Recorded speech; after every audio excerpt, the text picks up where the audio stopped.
Hello, everyone. Happy Friday.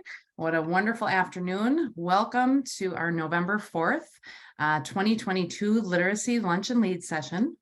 My name is Nancy Dressel. I'm the president-elect of Wisconsin Reads, the Literacy Task Force of Wisconsin, and I'm honored to be filling in for our president, Donna Heitmanek, who is enjoying a well-deserved vacation. Please check that your microphone is muted and share a brief introduction of yourself in the chat. The chat will be monitored and we will try to address all questions that are added in the chat. This series is designed to connect you with literacy leaders to support your continuous learning about implementation of evidence-based literacy practices, systems, and structures. Today, we are honored to have Kari Yates with us, one of the authors of Shifting the Balance, 6 Ways to Bring the Science of Reading into the Balanced Literacy Classroom. Kari's passion is helping busy literacy educators thrive by building more effective and joyful practices one step at a time. She has experience as a classroom teacher, special education teacher, reading recovery teacher, elementary principal, and district literacy coordinator. She is the co-author of To Know and Nurture a Reader and Conferring with Confidence and Joy, and the author of Simple Starts, Making the Move to a Reader-Centered Classroom, and Eat Your Broccoli. Today, we have Kari speaking to us about shifting the balance for administrators. Thank you, Kari, for joining us. We are so excited to have you with us today. Well, thank you so much, Nancy. And I'm really, truly excited to be here. And it's fun to see people start to use the chat to introduce themselves. That's really helpful to me to get a feel for who's in the room. Looks like coaches, curriculum coordinators, reading interventionists, superintendents. So again, I'm glad to be here, and I just can't pass up the opportunity to just express a true debt of gratitude that my writing partner, Jan Birkins, on this project, Shifting the Balance, and I feel toward Donna. And Donna reached out to us early on after our book came out and has been really supportive of our work, recognizing its place as sort of this entry point, this opportunity to build a bridge between current practices and more science-aligned practices. So thanks for inviting me. And I guess here's a picture of Jan and I, who are the co-authors of this book. And I just want to also just tip my hat to all of you, because Friday afternoon, man, it's really easy to let your mind and body go into a little bit of shutdown. Oh, I've made it, the weekend is coming mode. But instead, here you are feeding yourselves and your own professional learning. And so I really respect that. And of course, as school leaders, your own professional development is heart and soul in terms of helping your whole system thrive. So again, I'm excited to be here, and I salute you. And I showed you a bit of a picture of Jan. Jan's in Athens, Georgia, and I am from Lakes Country in Minnesota. I know this, I was thinking this was mostly Wisconsin leaders, but now I understand it's leaders from all over the place, and how exciting is that? And Jan and I were longtime sort of internet friends. We met through Twitter, and we were involved in some different things together before we came together to write this book. And we both kind of have had our path as educators, as educators supporting other educators, and as authors. And we do have roots. Jan would say, I think, roots, and I say roots, deep in balanced literacy. And as you see on this slide, which represents our sort of shared collection of past texts that we've put into the world, we have been really embedded in that culture. And I think that both of us have worked in a wide range of settings and roles that have to do with literacy, from classroom teacher to district level administration for both of us. But the truth is that despite broad experiences and lots of opportunities to work alongside amazing educators and experience lots of success and see students experienced lots of success in many ways. It is also true for both of us that in every single school we've ever worked in or gone to work alongside other educators, there have always been too many children for whom learning to read is still too hard.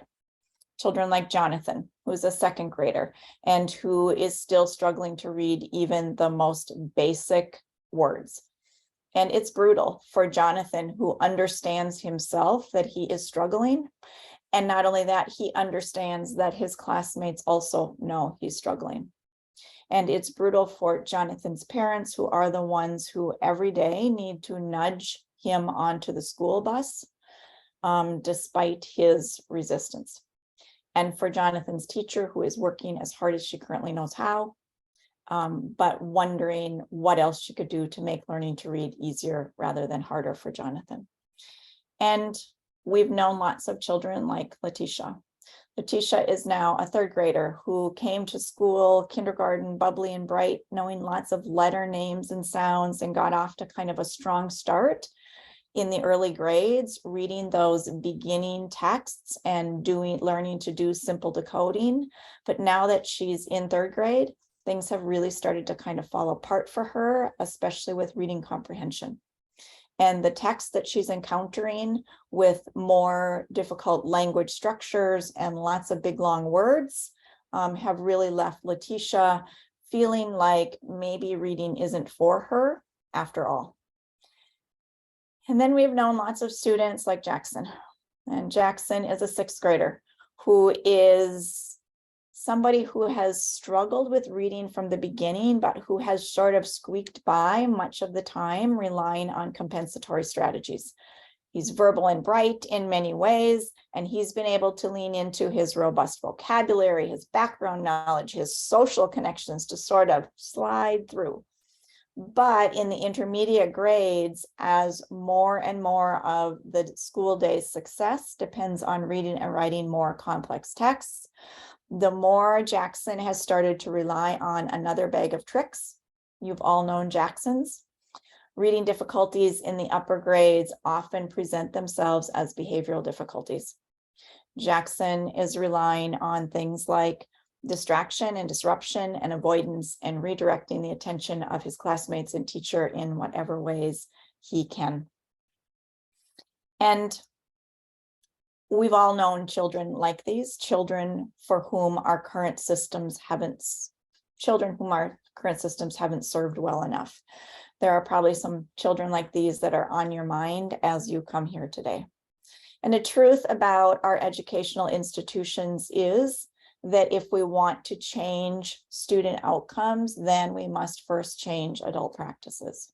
And it is really on us as educators and school leaders to sort of relentlessly, reflectively consider our current practices and make adjustments where we can see that things aren't currently working.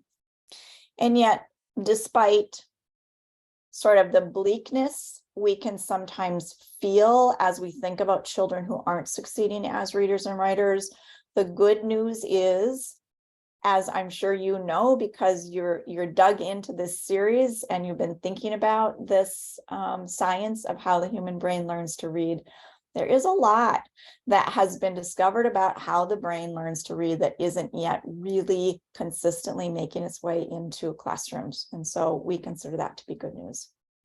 And so I want to just take a moment and have you introduce yourself in one more way in the chat box and see if one of these descriptors is right for you. This is kind of a check-in on where you are on this journey toward more science-aligned literacy practices. Would you say, I'm relatively new to science of reading, but I'm ready to make critical shifts to my practice or lead for critical shifts in my system? Or I'm well on my way with my own science of reading journey, but I wish things could move faster. I'm a strong advocate of balanced literacy, and these shifts, this work, make me nervous. Or number 4, I'm just tired of polarization. I'm not sure how to bring people together. And wow, we have almost all number twos, all number twos. So I've never been in a group that had all number twos before. So this is a helpful question to me as I think about what I'm going to share with you today. Jan and I ourselves, maybe you know something about our journey already, but I'm going to take a few minutes and kind of share the context of the journey that Jan and I have been on these last few years. And I'm sorry, I said right away, oh, all twos, and everybody hadn't even probably had a chance to enter their answers yet. So Jessica, thanks for having the courage to be an outlier and also mention number 4. But for Jan and I, we've been every one of those numbers along the way. And on any given day, we might choose a different number, but we've certainly experienced them all. And the story of how Jan and I moved from just being sort of good friends and literacy, colleagues who were literacy consultants and leaders, the story of how our relationship our friendship moved to a writing relationship really begins with another writer, and I'm quite sure you know her. She's not an educator, but she is a reporter, and her name is Emily Hanford, and she first wrote this controversial little piece back in 2018, Hard Words, Why Aren't Kids Being Taught to Read? And as you probably know, this piece called out some really common practices in our elementary classrooms, saying we were in fact not getting reading right, that we were not necessarily doing a good job of teaching children to read, and that in fact, in many cases, we were actually making learning to read harder rather than easier for children. Now, I can tell you that my initial reaction to this piece was one of something between irritation and rage. I certainly was very triggered by this article as it was first shared with me. And because I felt pretty certain of the practices I was committed to at that point in time, I found myself really feeling like, what was going on here? I felt like she was most likely representing the truth, misunderstanding the practices, distorting the facts.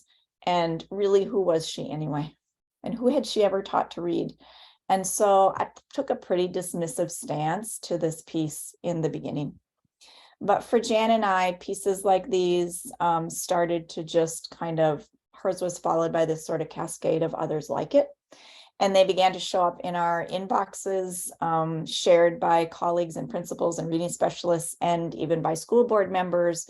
And in our conversations with fellow balanced literacy educators, we couldn't help but notice this growing tension and polarization as we saw people sort of planting their flags, digging in their heels, and kind of hunkering down.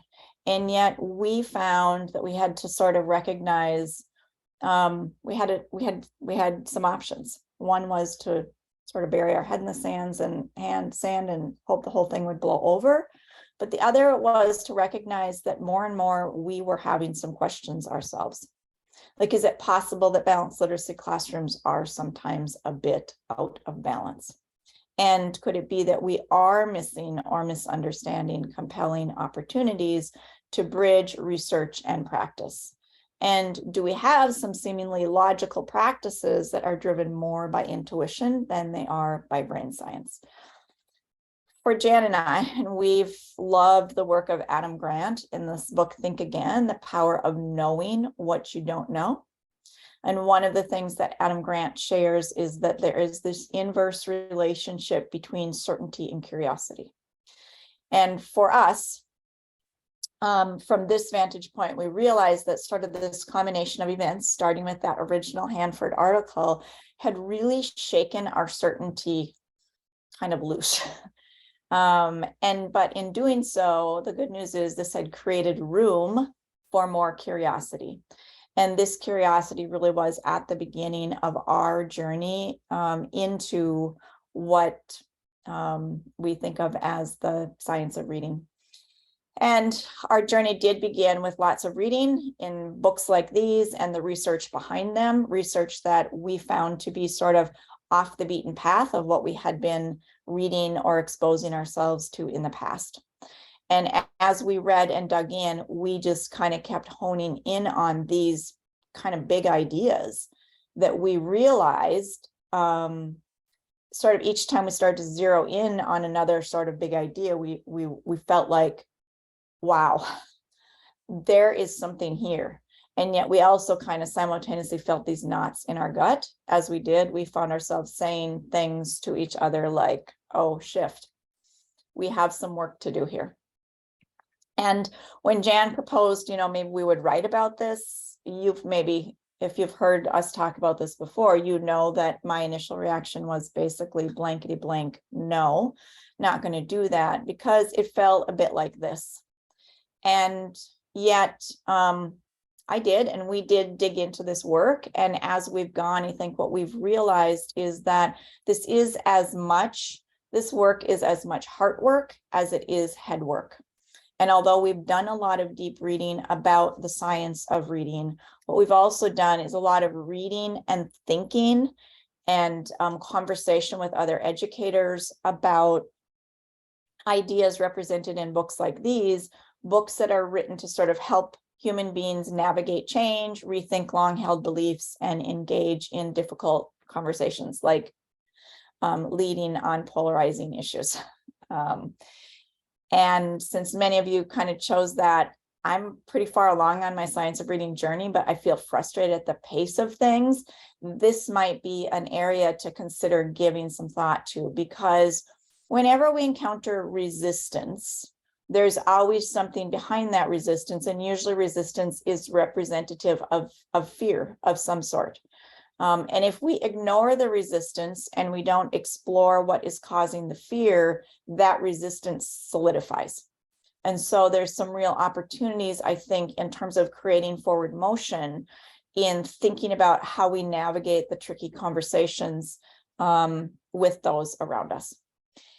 And so we did start off with these 6 commitments when we began this work, and we've shared these with educators across the country and across the world. And we have gotten so much positive feedback about that these have been really helpful on the journey, especially when we might get stuck ourselves or be working to help others who may be just a bit stuck. So what I'm going to offer today is a collection of tools we kind of call a leadership toolkit. And this is just kind of the base tool that we offer. In every keynote that we do, we talk about these bridges and walls that can get in the way of meaningful, productive, long-term change in schools. And these 6 commitments are kind of at the heart of that keynote or that message about bridges and walls. And when we talk about bridges and walls, we're talking about things like certainty versus curiosity, dismissiveness versus vulnerability, and so forth. And we do actually have a download of those bridges and walls in the leadership toolkit as well. So I'm going to just share with you these 6 commitments and give you a chance to think about how they might be helpful in your setting as you support people in doing both the head work and the heart work of selecting meaningful shifts to practice. So first, we commit to being kind to ourselves, making peace with the unavoidable reality that there are things we have missed, misunderstood, and misinterpreted. And we commit to honestly appraising our current practices with an open heart and an open mind. And we commit to recognizing and reflecting on our own triggers and biases. We commit to actively working to lower our defenses so we can raise our awareness. We commit to reconsidering, reprioritizing, or simply letting go of less helpful practices in order to make space for some that are more effective. And finally, we commit to taking action rather than giving in to the paralysis of self-doubt and or overwhelm. And if you'd like a copy of these, there's a few different ways to get them. They are on our downloads page, and they're also in the leadership toolkit link that I'm going to share with you in a bit. But we have these commitments available in 2 forms. One is just a single page printable that you might encourage staff members to print. This makes for great conversation, reflection.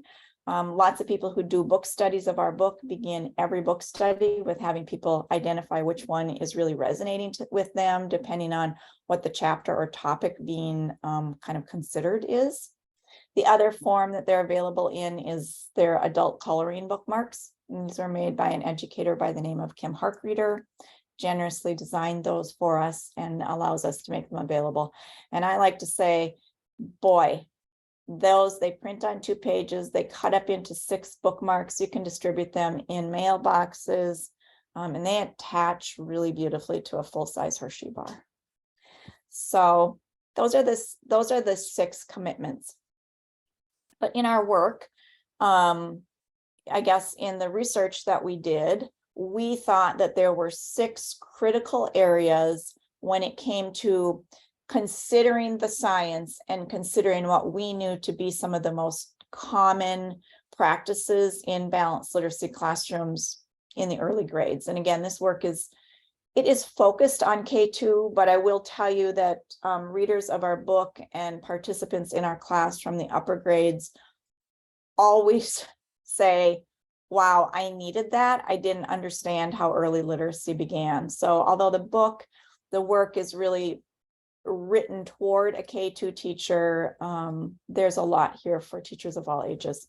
But these six shifts really represent the kind of these 6 big buckets that we thought there was something really critical to consider in terms of shifting practices in each of these.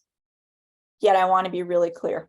Jan and I are not researchers. We are not scientists. We are not, I'm sure I'm not the expert in this room on science of reading. I'm sure there are many people in this room who are more expert on science of reading than I am. But we offer these as starting points, especially designed for educators, schools, and systems that have been really engaged with balanced literacy practices. And so the 6 areas are language comprehension, phonemic awareness, phonics, high frequency words, prompting and feedback, and text selection for beginning readers. And the way that we attack this work, attack is not a good word. That sounds sort of harsh. Go about this work in our book and in our online class is we unpack misunderstandings related to each of these. So we open each chapter with a scenario where you will see common practices in action. And then we kind of unpack some misunderstandings that might be leading to those practices. And we use that untangling of misunderstandings as the path to sort of subbing in or providing some alternate thinking that is based on the science of how the human brain learns to read. And then in the second half of each shift or chapter, we offer some really practical high leverage ways that you might consider a shift in practice. And we've intentionally designed all of our work to be, we're not going for a throw out the baby with the bathwater approach. We hope that we can support people in reflecting on the current practices that are important to hold on to. For instance, daily interactive read aloud with lots of opportunities for children to learn information, use language, etc. But that people will also find practices that need some spiffing up, shining up, refining. And then also that we will together recognize that, in fact, there are some practices that we need to completely let go of and choose some alternatives that are more effective for children. So all of this said, you could think of the work that we've done as sort of a collection of possible entry points. And I really want to lean into this idea for the rest of our time together, this idea of possible entry points. And so we offer, a variety of maybe 5 to 7 shifts to practice for each of these. And you might say, well, 6 times 6, that's like 36 things. And that would seem like an overwhelming number of things. We've really tried to lean into the idea that choosing a starting point and getting going really matters. Of course, in many cases, there is more substantive change that needs to happen. And no, kids can't wait. but kids also don't benefit when adults feel so overwhelmed that they're stuck. And so if we can get some momentum going, then even starting small, one small action can lead to a more powerful next action. And Jan and I love this YouTube video. Probably, I don't know, I could watch this almost as much as some of my favorite series on Netflix. This is the physics of a domino chain reaction. I just want to take a moment, and I don't think I need to say much about it because it's a metaphor for the work you're doing every day. So let's see if I can get this to play. Why is it not wanting to go? Huh. Let's see here. I thought he was going to go. You know what? It's not going. Dang. Well, I'm going to sum it up for you. He starts with this teeny tiny little domino, and every domino is capable of knocking over a domino 1.5 times its size. And in this video, you see him get to that biggest one, which is like 120 pounds. So he starts with this teeny one. And then he goes on to tell you that if it continued with like 25 more dominoes, it could knock over a domino as tall as the Empire State Building. All of this starting with this teeny tiny, I think he says it weighs like, I don't know, a couple of ounces, the first domino. And so we offer that just as reinforcement for this idea that momentum has to start somewhere, even if it's small. So Donna lured you in today by saying I was going to share with you a leadership toolkit or leadership tools. And so let's get to that, huh? So because we know that our book is written, our book is written in a way that we are speaking directly to educators. It's not written specifically for leaders, but we know that leaders need to do the same learning as teachers do. But alongside our book, we created a tool called a literacy toolkit. And what it really is, it's a collection of things. But it is a way for you to be really reflective on your current practices in light of the things that we have unpacked in our book. So we don't mean for this toolkit to be a standalone. We really mean for it to be a companion to our text, but it is available as a free download that we just share with leadership groups like yours. And I want to tell you a little bit about it, and then you'll be free to explore it. And this URL, so the 6shifts.com/literacy-tools will take you to this tool and a variety of other things that we think would be especially helpful to literacy leaders in advancing this work. The way the toolkit is designed is it's really designed to help you take stock of current practices. So the bulk of it is actually, they are lists of observable actions that you could look for in your classrooms or school in order to help you sort of calibrate where you currently are with the implementation of some of these science-aligned ideas.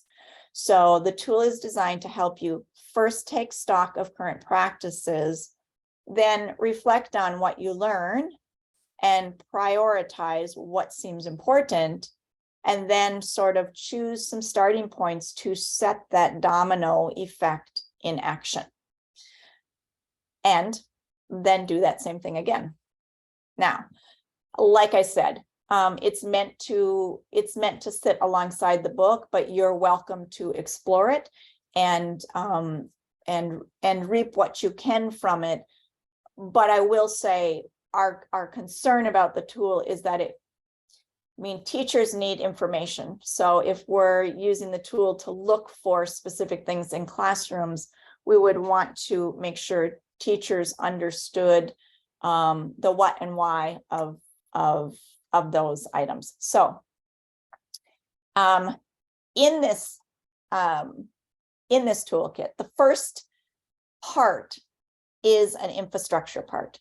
And just even hearing the word, you're probably all going like, oh, geez, I didn't sign up to come here and think about infrastructure.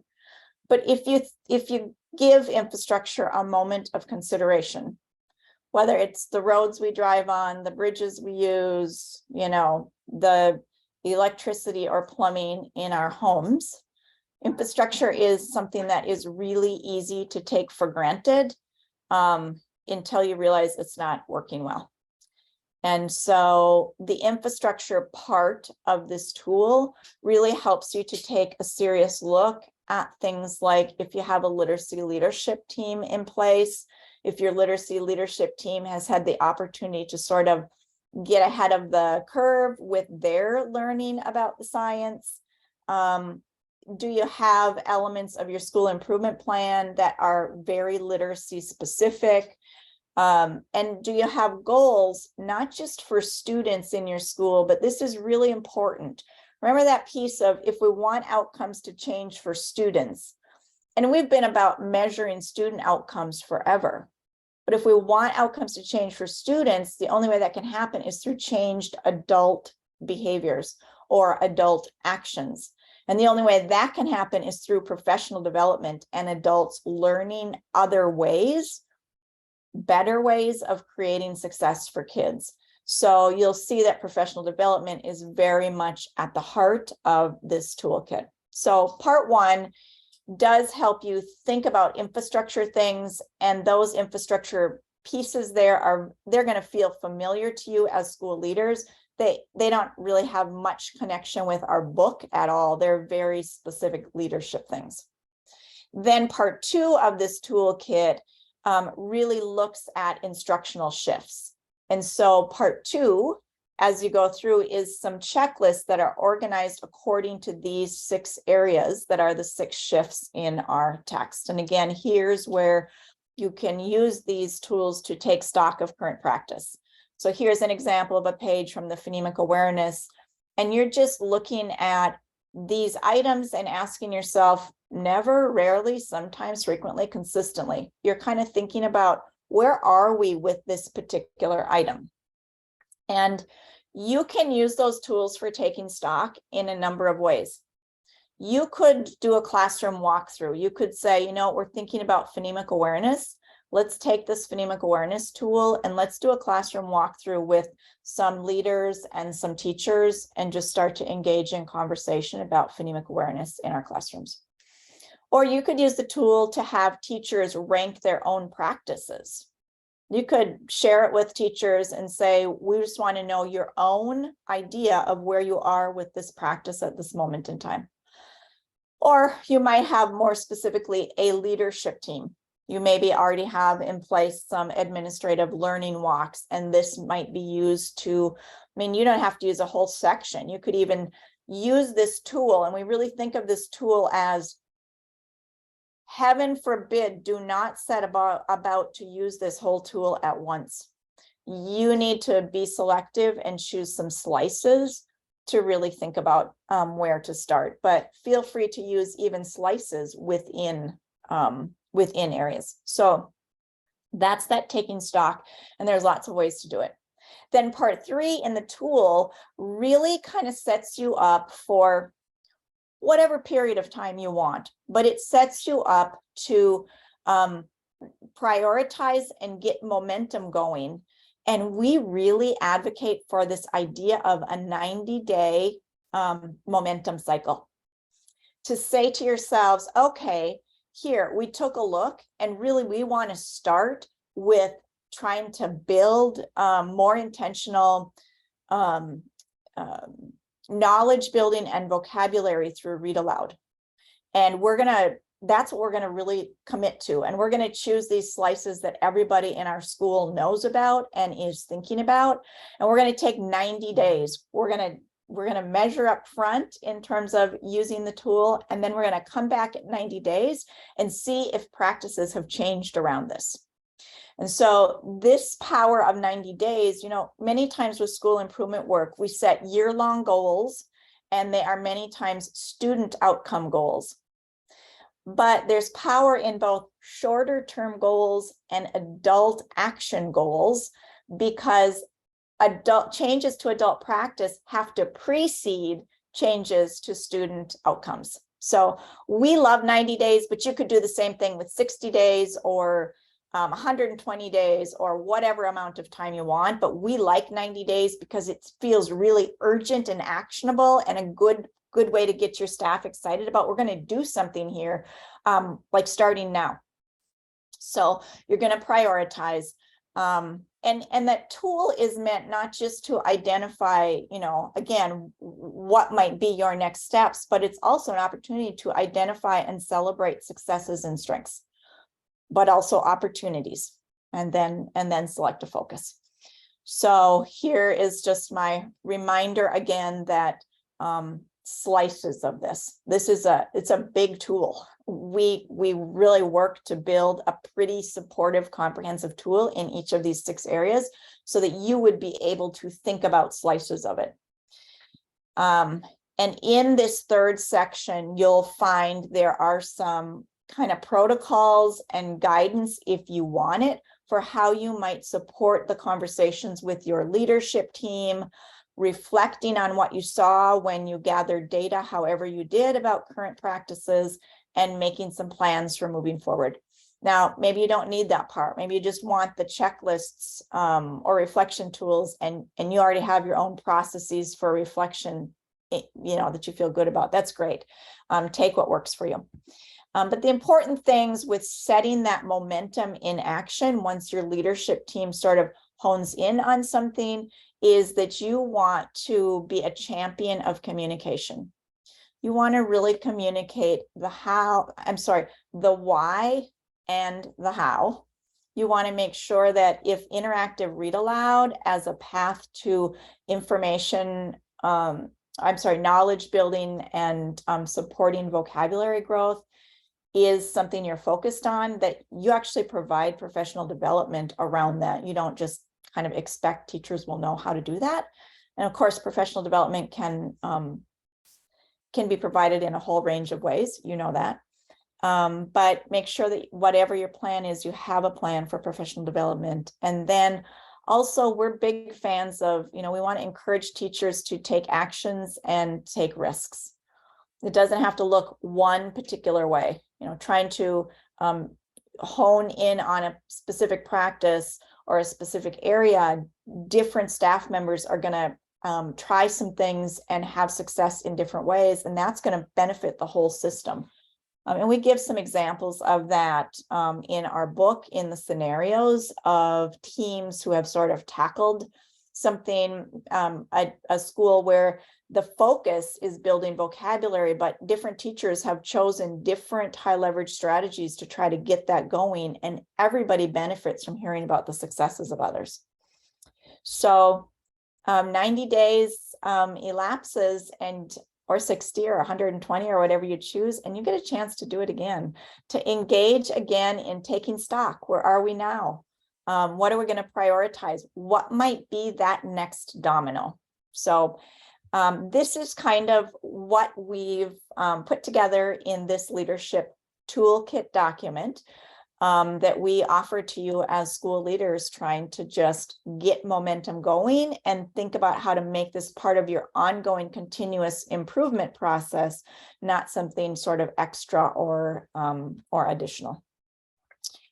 And that said, I'm just looking at the time, and I just want to take a couple of more minutes before we move to some questions and answers. So I'm going to leave you with 5 big ideas that we think are really important in terms of leadership on this journey. The first one is, don't skimp on that infrastructure step. You are the builders of literacy infrastructure in your settings. Infrastructure includes things like a diverse leadership team. That means special education, regular education, classroom teachers, interventionists, people who are way further along on their journey into the science, and some who might be pushing back. A strong leadership team has diverse representation in order to really get momentum moving in your setting. Professional development, of course, is at the core of infrastructure. Clear goals for adult actions, curricular supports. As school leaders, you hold a lot of the purse strings, and you can support with resources, and that can be tricky. And Jan and I really try to kind of shy away from recommending resources in general. People are often asking, which curricular tool or support, but you do need to be really thoughtful about making sure teachers are equipped with the curricular supports that they need to pull off these shifts. And then, of course, undergirding all of this is MTSS, or assessment and intervention.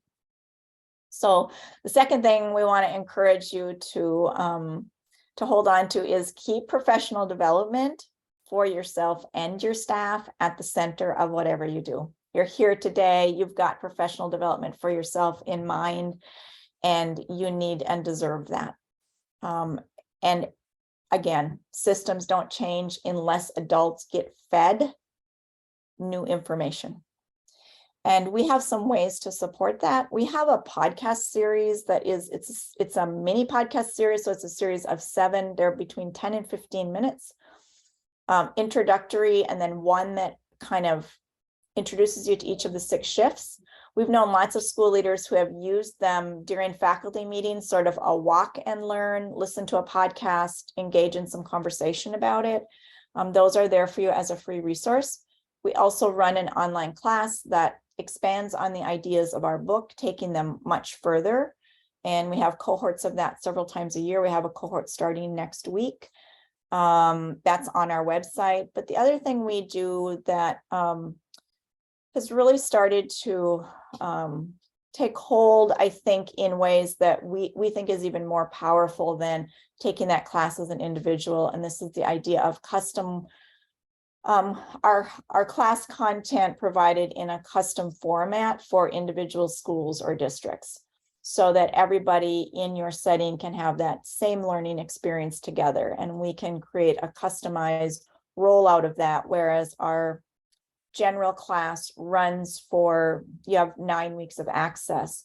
When we work with schools to do custom courses, they actually get 6 months to roll out that content, to roll out those 6 modules across the 6 shifts to their staff.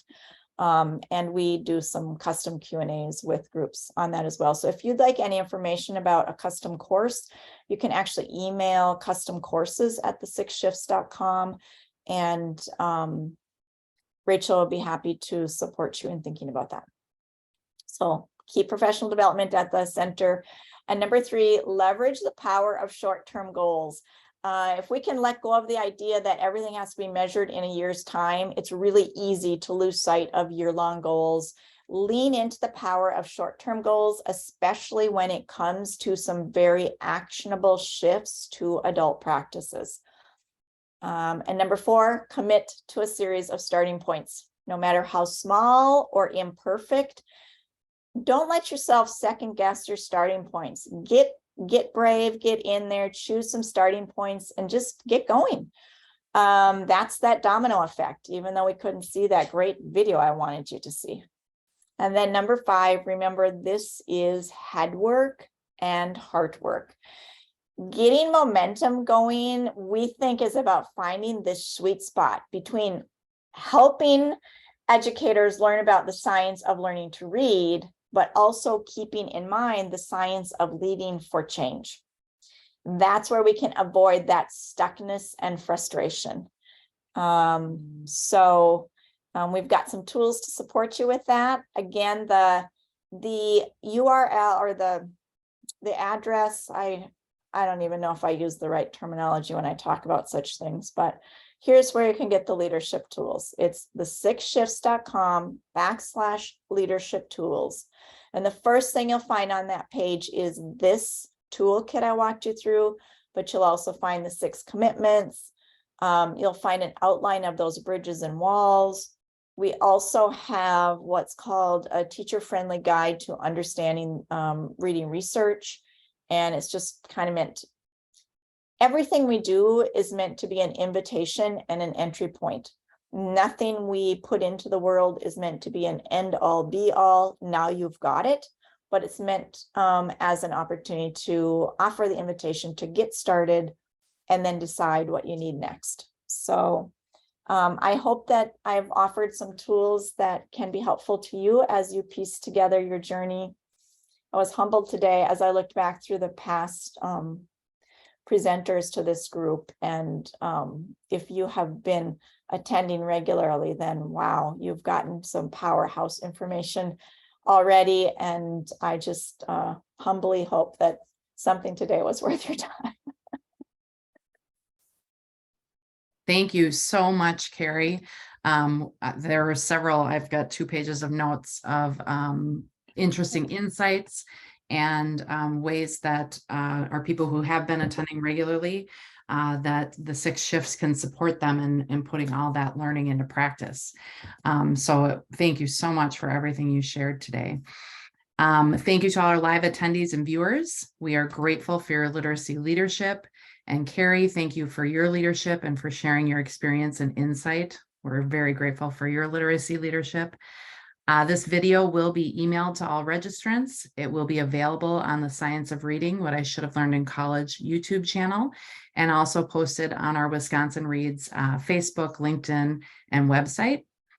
If you have any suggestions for future speakers, please email them to info@wisconsinreads.org. That's info@wi-reads.org. Please mark your calendar for the next Lunch and Lead, which is on December 2nd. We're going to have we're going to have Brady Ranke, the Director of Elementary Teaching and Learning from the School District of New Berlin, which is in Wisconsin. And he's going to be sharing a presentation called "We Are Doing Okay, Why Should We Change? A High Achieving School District's Journey into the Science of Reading." And now I'm going to end the recording, but then open it up for questions if anyone would like to unmute and share their questions.